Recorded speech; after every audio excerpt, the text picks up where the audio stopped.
Someone's ring doorbell's going just as we're going live. That So was me. someone's got an Amazon package on the doorstep that's going to be stuck there for the next half an hour. Good evening. Hiya. Hello, We're hello. live. I'm Mike from Avocado Property. This evening with us, I've got, I can never do this. Sean, there we go. Sean looks after our Fleet area and the surrounding of North Hampshire. Below me, much easier, Georgina is our specialist in early East Reading and Woodley. And then down to my side there, perfect. Stuart is our Maidenhead partner. We're doing something slightly different from now on. In a precursor to 2023, we're doing an Introduction to series. We're going to start with a bit of fun and a bit of education this week. An introduction to estate agency jargon. So, in every industry, there's a load of words that unless you work in the industry, you have absolutely no idea what they're talking about. One of my good friends works for Microsoft, and he can talk for days, and I still wouldn't learn what he does. And vice versa, if I could talk to him about my work, I could probably bamboozle him as well. So the difference is everyone in the UK at some point will probably buy or sell a property and encounter these phrases. So we thought we'd explain a few this evening. So if you're buying or selling at the moment, or you're looking into it, take an air horn, and if an estate agent says anything weird, just blow the air horn in their face and tell them to explain themselves and talk English. So Stuart's got a couple that he's very passionate about dispelling myths for. So Stuart, what are your favourite estate agency jargon words, or least favourite, I should say? Least favourite is Gazumping and Gazundering. Shoot, fire away. What on earth is a gazump? Why is it called a gazump, and what does it do? Basically, gazumping for me is when a deal's already tied up, and then someone jumps in over the top of the existing buyer and puts a new offer in, usually at a higher level. Usually everyone slates the owner for accepting it. But then again, if they were the seller, you might accept 5 or 10 grand more money. It's not great for the buyer, but sometimes what they need to know is once you've viewed a property, you are legally entitled to offer on it at any stage. So the estate agent and the seller usually get the blame, but actually it's probably the person who's made the late offer who you should lay the blame with. I hate it when it happens after like 7 days, because I kind of think like if the deal's been done for 7 days, you know 24 hours, I would accept someone can come and say, look, really sorry, I didn't make that offer I meant to. You told me it was sold yesterday. Here's my best figure. But when it's 7 days plus, I kind of think it's a bit excessive, and you shouldn't do it. And I personally feel the owner shouldn't swap, but it depends. I don't know, Sean. If I gave you an extra 10 grand, would you swap buyers? I think I'd probably want to know the reasons why people didn't offer in the first place, or, what's the situation, what's the background. I mean, I've just had a situation where one of my sellers has actually, gazumped another buyer to get the property. But I think some people are just nervous, especially in different markets. People can be nervous, so they might hold off and then actually realise they've regretted not offering, or they regret not going in at the asking price. It all depends on the circumstances to me. Yeah. Georgina, there's a couple of reasons why it can happen and a couple of ways which it can be prevented, shall we say. One of my least favourite things is if a particularly popular property goes to full and final bids, and you get 3 or 4 full and finals, and then you tell someone they've lost out, and then their full and final becomes oh, it wasn't my full and final, I want to increase my offer. But I see it in two ways. Stuart's explained it as someone who may have already seen the property, then coming back a little bit late with a change of heart. And obviously Sean quite politically has said, well, they might have good reason for it, or they might have bad reason for it, and you've got to look into what their motivations are. there's a darker side of it, which is after an offer's been tied up, people are still being shown around the house and therefore get the opportunity to what we would term, another bit of jargon, blow out the original sale. That's another cracking bit of internal jargon there. We all agreed not to do internal jargon, and I've just done it within 5 minutes and 20 seconds. What do you think? How should that be controlled by all three parties?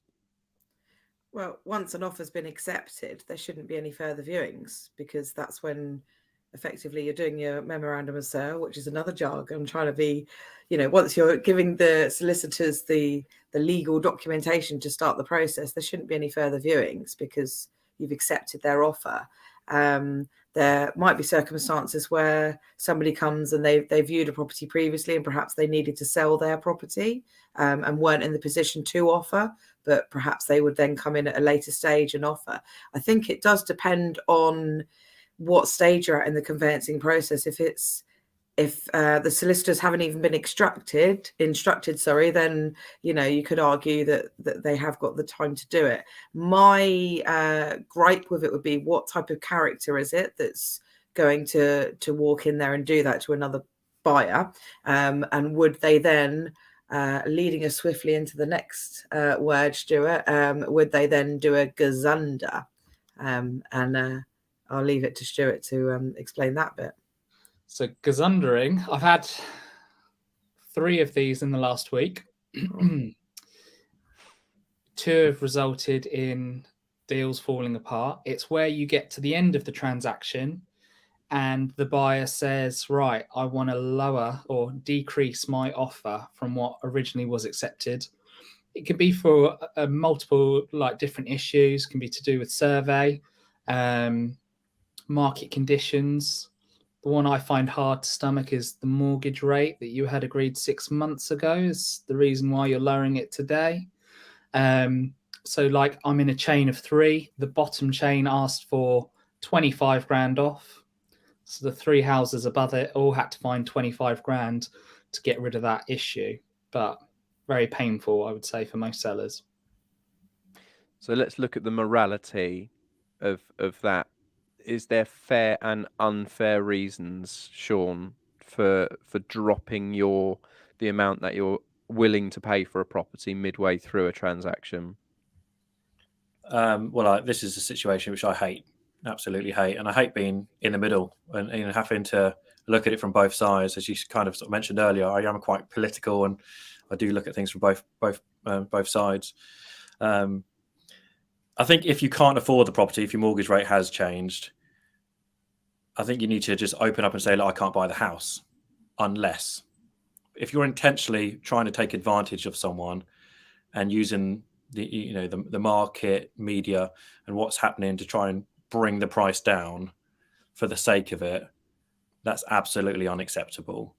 And that's someone which I would blacklist, going forward. If there's anything that's going to come up again and they want to view other properties, that's a situation where that named buyer would be, told to future prospective sellers. Yeah, I totally agree. People should know who they're dealing with from previous experience, because they're getting into a long and lengthy and stressful transaction, and having that kind of prior knowledge gives you some confidence about what's going to happen. Whilst we're talking about offers changing during transaction, it might be a good time to just throw in an additional service that is being provided, well, as of now, but generally launched in 2023, is Avocado Property Partners will have the option to open up reservation agreements with their buyers and their sellers, which is a reasonably unique service in our area. So when you do agree a sale or a purchase, depending on if you're the seller or the buyer, you can enter into a contract with that person immediately on the point of agreeing that sale. And should anyone try to change the goalposts for unreasonable reasons, if that's a sentence, but you know what I mean, other than, really bad survey issues or repairs that are found during the inspection process or terrible things, personal reasons, that kind of thing, there will be a penalty to pay in order to pull out or change the price of the property, which gives people more confidence over the 12, 16 weeks of the conveyancing process. So it can be fought back from, rather than allowing things to go to chance, which is where it is. As I say, my least favourite is if you ever call things to full and final offers and people making their offer, finding out they've lost it, and then trying to pay more. I think that almost shows the true colours of that buyer, that they're almost offering because of competition and not because they love your house, as a good example. Alex, you've just asked a question. Thank you. What would you define as unreasonable?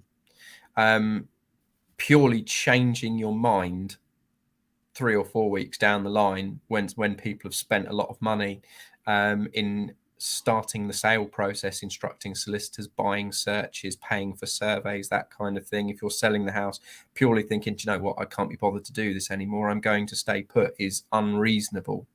As an example, there is a full and final list which we would always provide to our buyers and sellers before you ever go into a contract, and you will speak to those that provider of that term before you did it to make sure you're fully confident. But unreasonable reasons, I'm going to have to find a better phrase than that, are ones where you're pulling out without fair due course and thinking of other people. And yes, it is similar in other countries.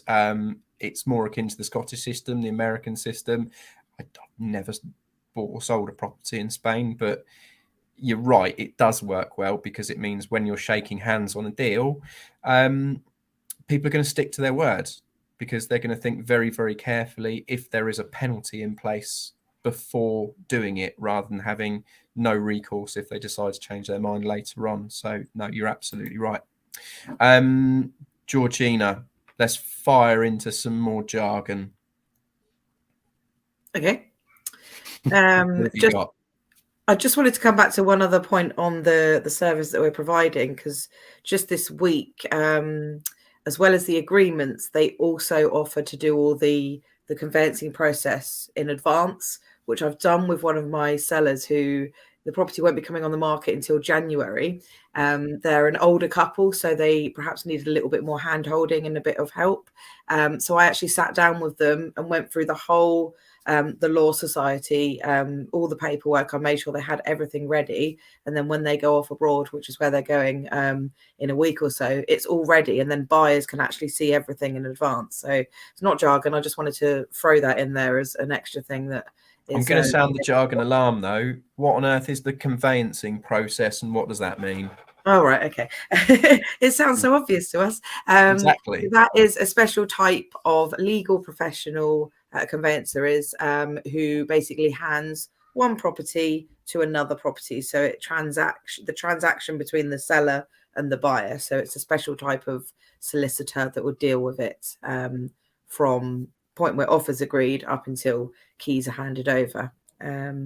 And the other one I had in mind was exchange and completion. Sometimes people get confused between the differences between the two. Key parts of the conveyancing process, funnily enough. Yes, it's all part of this process. So there's lots of different bits along the way. But the goal that you want is to get to exchange and then have a bit of a gap, ideally in between exchange and completion. Exchange is the point where you can almost breathe, because you know that it's going to happen.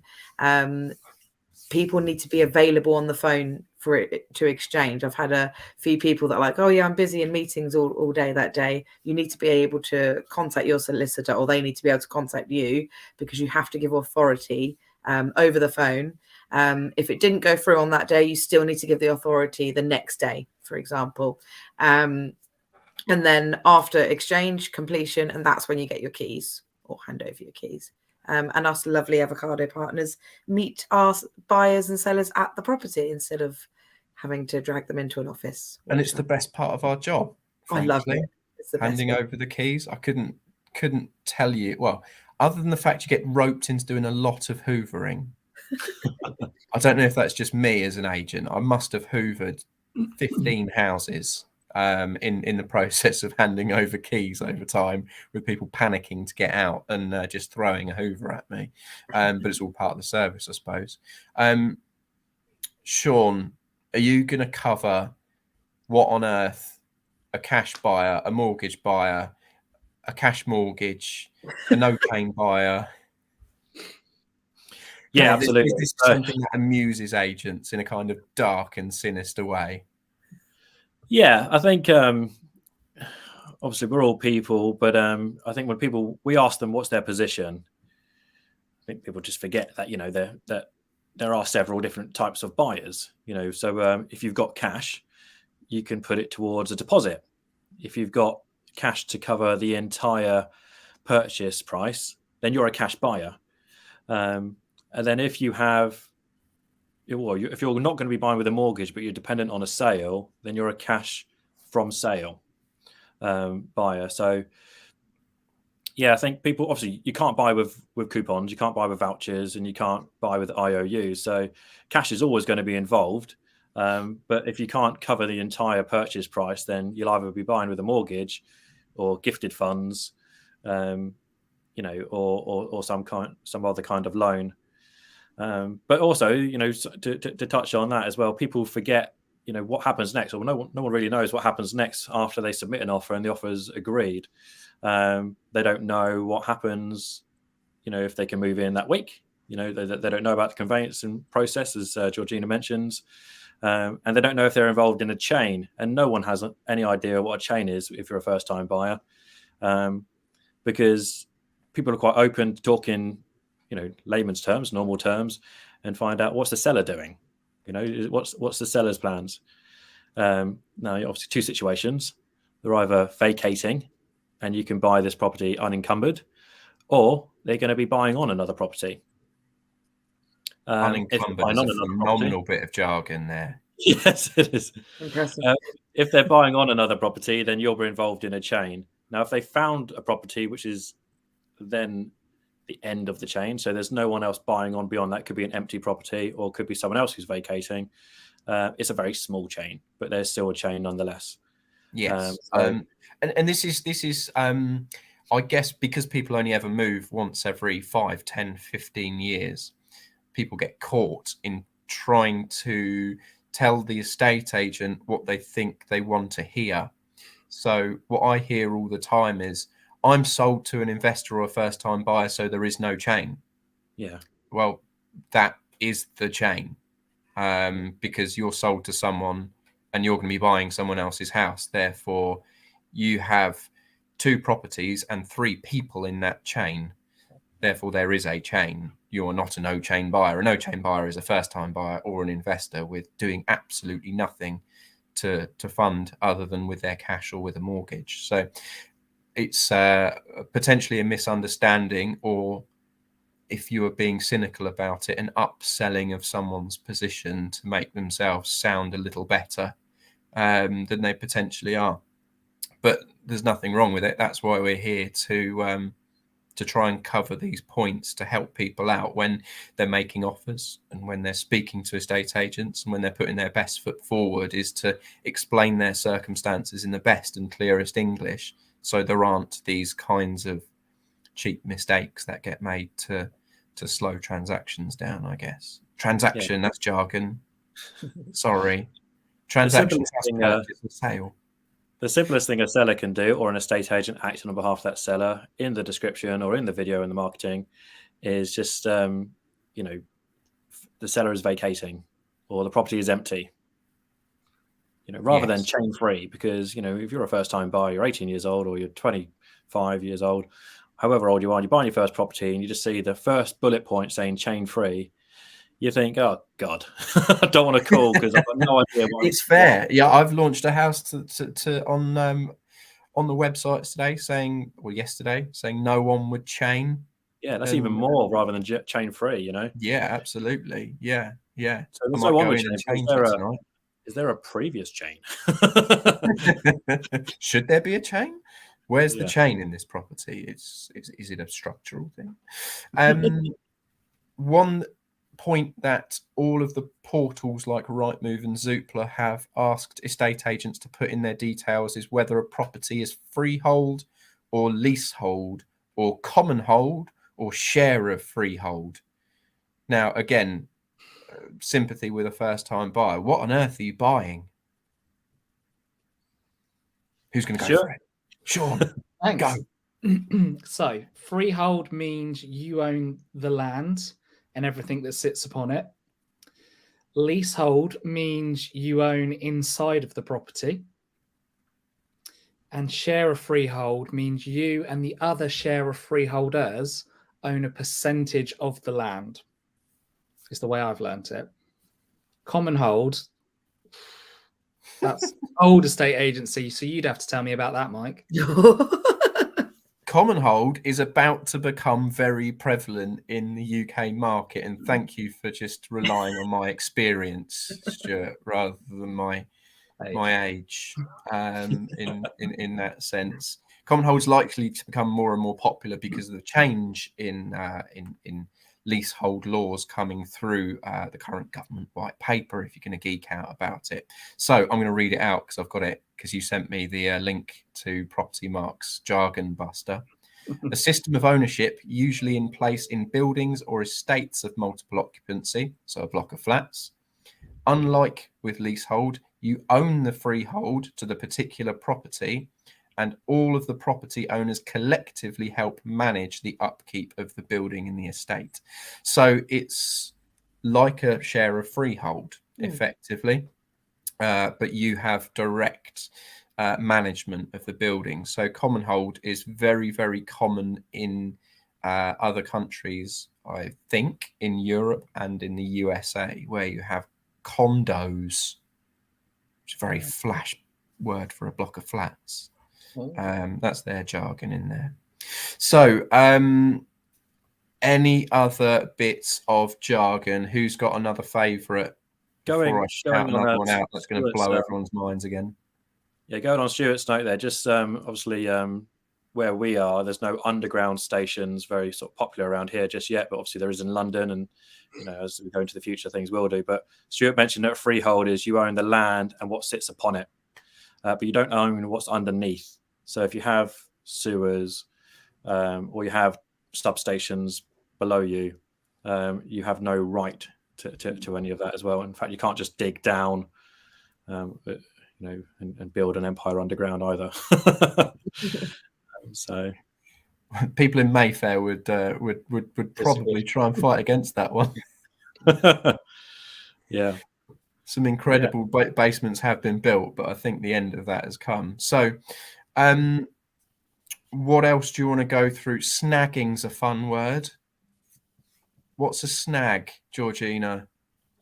So that is when you're purchasing a new build property and there are just almost little snags that need to be corrected by the developer. So you generally would go through a big list, or this handle's broken, or there's crack here or whatever.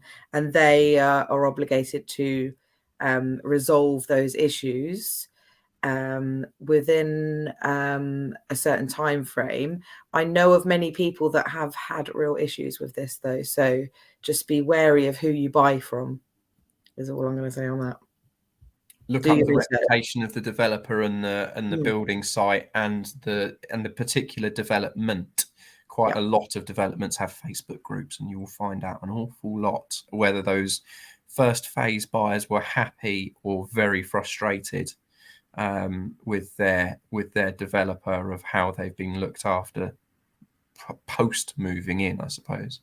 I'm going to finish with a reasonably big topic, which is mortgage jargon. Now, Uncle Dave, our friendly mortgage broker at AFP in Wokingham, has emailed me this afternoon to tell me that he has fixed rate mortgages starting at 4.34%, I think it was, which is a drop of about 2% in the last 6 weeks since things have settled down. So my prediction of sub 4% after Christmas is coming true. But the phrase fixed rate is a bit of jargon. It means your 4.34% will be fixed for a specific amount of time, normally 2 or 5 years. After that 2 or 5 years, you will either have to take out a new mortgage, which means re-employing your mortgage broker to find you a new mortgage and transfer it. A bit like transferring the balance on your credit card, but with a bit more paperwork. Or you will move on to the SVR. Does anyone want to cover SVR?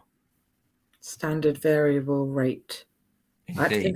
So, yeah. Hang on. Value. No, standard variable rate is where you will move to after the initial fixed rate moves on. So when you do your mortgage paperwork, you'll be told what the current standard variable rate is, but as it's a variable rate, it can change at any time and normally tracks the Bank of England base rate in one way or another. So after your initial period, your mortgage may get an awful lot more expensive, which is why a lot of people tend to flip-flop around their mortgages every 2 or 5 years. I certainly do. The other option for people taking out mortgages is something called a tracker rate. Anyone want to volunteer to be an expert on what a tracker rate is? Sean. You crack on, mate. You're talking very well. I'm learning. So, a tracker rate will be set at a certain percentage above, normally, the Bank of England base rate. So if the Bank of England base rate is 1% or 2%, your tracker rate will maybe be 0.5% above Bank of England base rate. So whenever the Bank of England base rate goes up, your mortgage cost goes up. And whenever the Bank of England base rate goes down, your mortgage goes down. So different to the fixed rate mortgage, it's a bit more of a gamble. Right here, right now, tracker rates are incredibly cheap mortgages because the banks are willing to let you have a bit of a gamble on where interest rates or the Bank of England base rate is likely to go. So fixed rates are a little bit more expensive, but they are the guaranteed figures. So I think with normal first-time buyers, residential buyers, I'm going to put my head on out there and say fixed rates are a little bit more popular because people like to know what their costs are going to be. What do you guys think? What would you be doing right now? Fixed rate or tracker rate? Let's have a survey. A fixed rate. Tracker. Yeah, for me, I'm with Sean. I think fixed rate. I think I would rather just know. So the leading products as we speak, as I said, 4.37% fixed rate, and the best residential tracker rate you can get is 0.24 above base. So you can get a tracker rate at 3.24. So around about 1.1% difference on the interest that you pay on your mortgage. So it's quite a significant difference, around about 25% difference in the interest that you're paying there.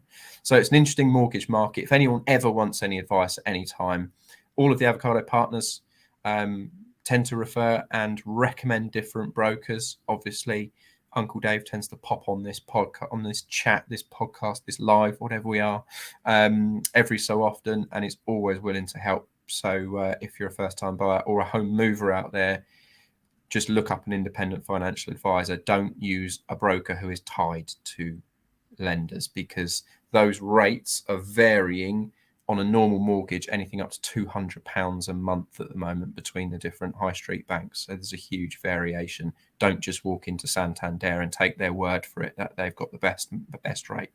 They don't. So that's where we've stood. I hope everybody enjoyed the first of the Introduction to series. That was jargon. We've got a whole list to go through of Introduction tos, but if you're watching and you've been watching for half an hour now and you're thinking, I need an introduction to or an explanation of, we'd love to hear from you, and we will make it into an episode if it's not too rude.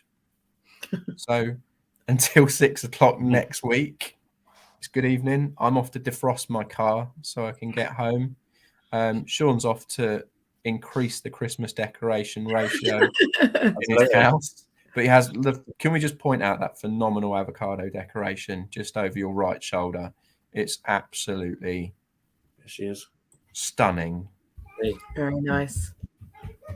Georgina, I'm sure, is off to relieve her mother of the children at dinner time. And Yeah. Stuart, I don't know what Stuart's. I've lost all track. Stuart's off to take dogs Get for a them. walk, I imagine. Yeah, So, probably. good evening, everyone. Thanks for joining us. Till next week. We'll see you then. Thanks you for soon. hosting.